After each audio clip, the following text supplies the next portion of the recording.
este cea. Bine, înainte să la toate lucrurile că am uitat ceapă acasă, dar este cea să zic. Mă bucur că am prilejul și ocazia să vă împărtășesc ceva din Cuvântul Lui Dumnezeu. N-am mai făcut asta de mult timp, am mai făcut chiar de aproape 3 sau 4 luni. Dar aș vrea împreună să ne uităm la epistola lui, aici scrie lui Pavel, pentru evrei, epistola lui un autor necunoscut către evrei. Și aș vrea să citim primele 4 versete din capitolul 1. După ce a vorbit în vechime părinților noștri prin proroci, în multe rânduri și în credințe cu multe chipuri, Dumnezeu a sfârșit acestor zile, ne-a vorbit prin Fiul pe care l-a pus moștenitor al tuturor lucrurilor și prin care a făcut și viața Lui. El, care este împlinirea slavei Lui și împărtășirea ființei Lui și care ține toate lucrurile cu cuvântul puterii Lui, a făcut curățirea păcatelor și a așezut la dreapta Măriei cu lucrurile prea înalte, ajungând cu atât mai de sus de îngeri, cât a moștenit în numele mai minunat decât a lor. Amin. De mult timp îmi pregătesc ceva gânduri despre aceste lucruri care le-am învățat din evrei până acum și interesat că parcă Domnul a tot amânat ca să le împărtășesc, tocmai ca să mă fac să înțeleg mai bine adâncimea lucrurilor. Cartea Evrei este scrisă unor oameni care au trecut de la legea lui Moise la o relație cu Dumnezeu, au trecut de la religie la o relație, l-au cunoscut pe Dumnezeu, au cunoscut pe Hristos și acum încet, din cauza persecuțiilor, trec înapoi de la acea relație de contact cu Dumnezeu la o religie. Ei spun, ne ajunge Moise, ne ajunge legea lui Moise. Nu vrem să fim bagiocoriți, nu vrem să fim omorâți din cauza unui Hristos. Ne ajunge. Și ei de la relație se tot înapoi la religie. Și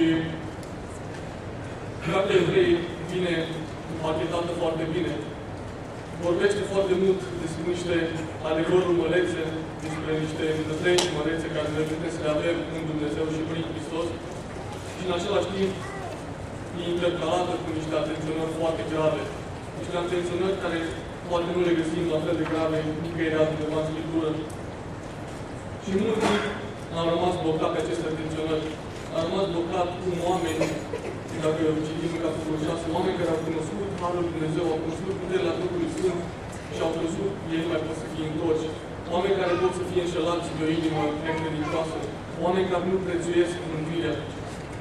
Și doar pe aceste atenționări m-am concentrat și am vest, acum parcă mă gândesc cu trece.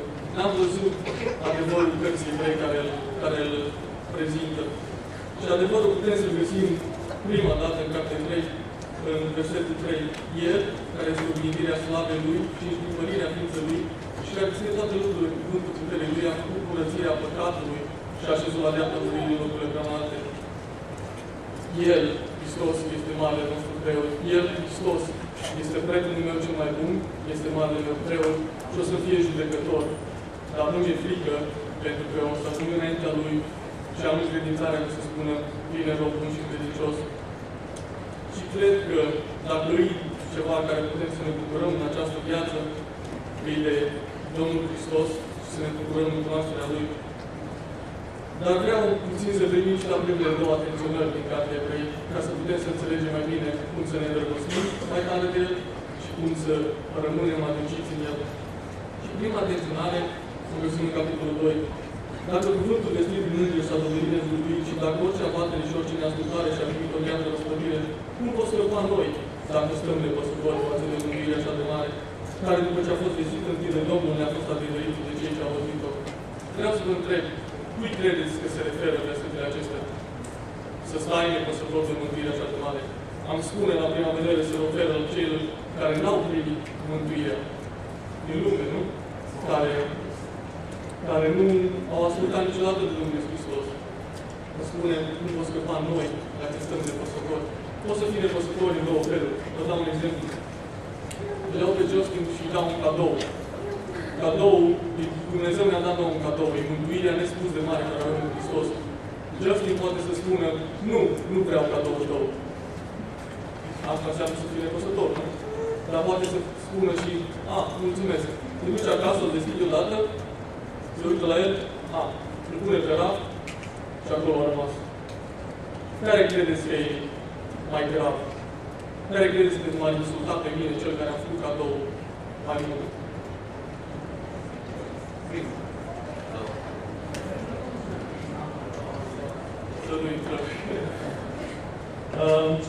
Cred că la amândouă sunt la fel de grave, dar pentru noi care suntem aici trebuie să ne uităm la a doua atenționare. Dumnezeu ne-a făcut parte de mântuire așa de mare, Hristos Iisus, marele nostru preot, și noi putem să stăm nepăsători, neprețuind-o. Și gândindu-mă la asta, aseară m-am dus cu gândul la biserica din Efes. Știu faptele tale, știu că ai ceva împotriva nicolaiților, știu că faci asta, dar ce am împotriva ta decât să-i pierdut dragostea de tine? Ce am împotriva ta e că nu mai prețuiești adevărurile în care ai fost înrădăcinat. Ce am împotriva ta e că mergi acasă, poate, sau în timpul săptămânii și nu deschizi cuvântul, să te adâncești în cunoașterea Lui, să te adâncești în prețuirea unei mântuiri așa de mare. Și am fost niște versete care le-au stat tare m-au apăsat pe inimă. Și le găsim în Filipeni. Pavel spune, lucrurile care pentru mine erau câștiguri, le-am socotit ca o pierdere de pricina lui Hristos. Doar că și acum privesc toate aceste lucruri ca o pierdere față de prețul nespus de mare al cunoașterii lui Hristos Iisus, Domnul meu. Pentru El am pierdut toate și le socotesc ca unul noi, ca să câștig pe Hristos și să fiu găsit în El, având nouă neprihănirea mea pe care mi-o dă legea, și aceea care se capătă prin credința în Hristos, neprihănirea pe care o dă Dumnezeu prin credință, să-L cunosc pe El și puterea învierii Lui. Și părtășirea suferințelor Lui și să mă fac asemenea cu moartea Lui, ca să ajung cu orice chip dacă voi putea la învierea din morți. Să fiu găsit în El și să-L cunosc pe El. Pentru asta am fost creați, fraților. Am fost creați să nu găsim satisfacție în orice lucru pământesc. Noi nu putem să găsim satisfacție. Lumea a fost perfectă atunci când omul și Dumnezeu a fost în comuniune perfectă. Sufletul nostru nu poate să găsească satisfacție în altceva. Dar în același timp, firea prețuiește mult mai mult lucrurile care bat la ochi. O a doua atenționare o găsim în capitolul 3. Luați seama, dar, fraților, ca niciunul dintre voi să nu aibă inimă rea și necredincioasă care să vă despată de Dumnezeu cel viu, și îndemnați-vă unii de alții în fiecare zi, câtă vreme se zice astăzi, pentru ca niciunul din voi să nu se încetrească cu înșelăciunea păcatului. Nu vreau să vă leg de primul verset cel cu inima rea și necredincioasă, ci vreau să vă leg de al doilea verset. Îndemnați-vă unii de alții. Dacă ar fi să găsim niște oameni care l-au iubit pe Dumnezeu pur și din toată inima, ar trebui să ne ducem la început. Și atunci când Duhul Sfânt vine peste ucenici, în capitolul 2 din Fapte găsim că ei ce făceau? Stăruiau în învățătura apostolilor, legătura frățească, frângerea pâinii și rugăciune. Aceasta este lucrarea Duhului pură în noi. Stăruiau în învățătura apostolilor, legătura frățească, frângerea pâinii și rugăciune. Deja despre stăruința în învățătura apostolilor am vorbit în atenționarea din capitolul 1. Să prețuiești cuvântul, să-L prețuiești mai mult ca orice, să-L cauți pe Dumnezeu, să-L cauți, să-L cunoști. Asta e învățătura apostolilor. Dar apoi, dacă tu stăruiești în învățătura apostolilor, asta nu poate să nu se vadă în viața ta. Nu? Dacă prețuiești ceva, vorbești despre cel lucru. Dacă la băieți le place o mașină, vorbesc despre mașina aia. Dacă la fete le plac niște haine, vorbesc despre hainele acelea. Dacă ești îndrăgostit de Dumnezeu, până peste cap, vorbești despre El. Nu poți să vii și să vorbești tot timpul când e premieră, când te întâlnești, să vorbești doar despre lucruri banale, lucruri peritoare. Și aceasta este lucrarea Duhului Sfânt în noi, odată ce ne face cunoscut tot adevărul, în același timp ne aduce la oaltă ca să vorbim despre acel adevăr.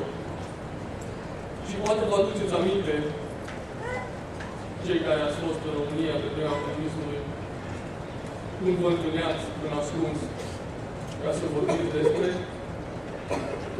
Hristos și despre cât de măreți de mare rău care l-a dat.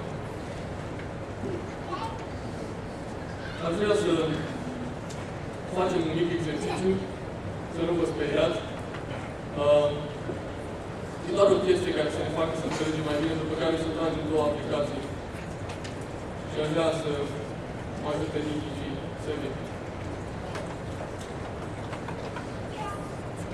Dacă ar fi acum să vă spun, luați-vă un punct de lumină fix la care să vă uitați, ați mai găsi în afară de lucrurile care au rămas în să înțelegeți.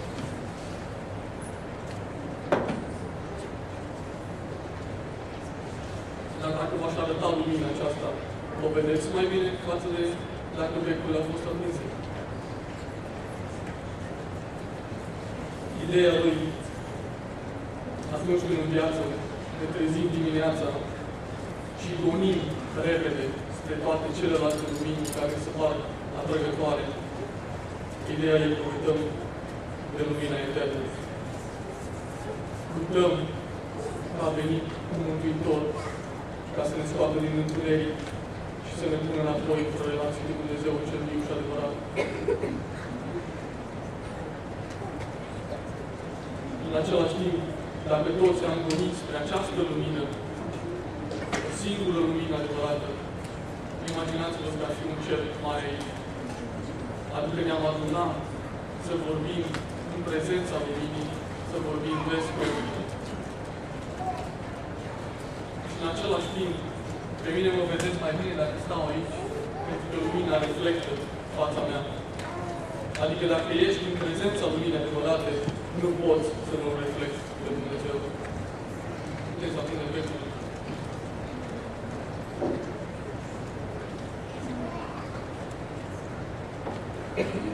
O aplicație ar putea fi pentru fiecare dintre noi săptămâna care stă înainte. Mie îmi place să gândesc practic. Nu-mi place ca tot timpul când vorbesc ceva sau când primesc un sfat, să-l las pur și simplu și să nu-l prețuiesc. Dacă ne apropiem de Cuvântul Lui Dumnezeu, nu facem doar că credem că adunarea noastră de aici, în fiecare săptămână sau că ascultăm 3 predici pe săptămână, ne duce în cer. Nu credem că cel de care ne apropiem să-l cunoașteți, o să ne duce în cer. Și v-aș provoca ca săptămâna care stă înainte să nu începem ziua gonind după celelalte lumini. Să începem ziua cu lumina adevărată. Și dacă până acum stăteați poate o oră în adevărul despre studii să le cercetați, sau poate 2, se poate și mai mult. Pavel spune, toate le socotesc ca un bunei față de prețul nespus de mare al cunoașterii Lui. Și dacă poate până acum, asta a fost în primul rând o cercetare pentru mine, am pierdut vremea cu freacuri, flecării. Cuvântul ăsta este în Biblie, în Vechiul Testament, este căutat. Nu flecării. Haideți să lăsăm la o parte toate acele flecării și să căutăm lumina adevărată. Se poate mai mult. Încă nu ne-am împotrivit. Voi nu v-ați împotrivit până la sânge în lupta împotriva păcatului. Se poate mai mult. Dacă noi spunem că îl cunoaștem pe Dumnezeu și suntem ok, am ajuns la un nivel în care nu mai avem nevoie să ascultăm predici, nu mai avem nevoie să studiem Biblia, nu mai avem nevoie de mult mai multe ori de rugăciune. Vreau să vă spun că nu cred că e vorba despre Dumnezeu pe care Biblia îl prezintă. Pentru că Dumnezeu pe care Biblia îl prezintă e un Dumnezeu infinit. E vorba doar de noi, de cât vrem să căutăm. Și atunci când îl cauți cu adevărat, ce frumos să vii la o altă cu frații și să vorbești despre Hristosul tău. Și dacă poate până acum, adică sigur până acum o făceam de miercuri, duminică dimineața, duminică seara, sâmbătă, se mai poate. Nu se mai poate? Nu se mai poate să dai încă 2 ore din viața ta, din timpul tău, să fii la o altă cu cei care împărtășesc aceeași lumină și să ai acele discuții aprinse, adevărul și Duhul Sfânt să-și facă lucrarea în noi. Și să te întâlnești cu prietenii sau cu cei care nu-L cunosc pe El și să îi spui, vreau să-ți spun, amice, Domnul despre Iisus. Nu în El aflat am credere în plan. Vreau să spun că Domnul viața ne-a schimbat-o și a ofrat în toată lumea. Haideți să fie o rededicare. Haideți să fie o revenire la acea dragoste din Dumnezeu. Să nu ne lăsăm furați de toate celelalte lucruri. Să vedem lumina adevărată. Vreau să spun aici ceva despre Iisus. Bunul El aflat am prieten minunat. Vreau să spun cum Iisus viața mi-o salvase și-a lucrat în timp atât de minunat. Nu există prieten ca și Iisus, numai El păcatul mi-a spălat. Iar durerea mea cea mare glorioasă, orice prieten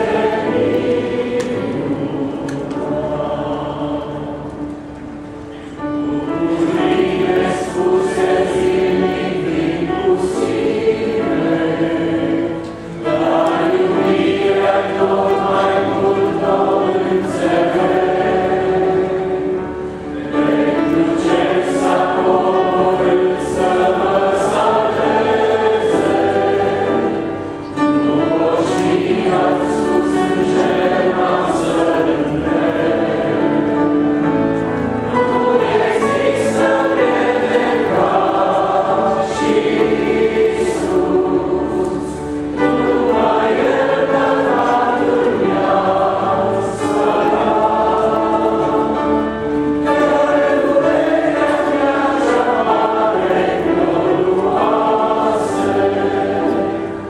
orice prieten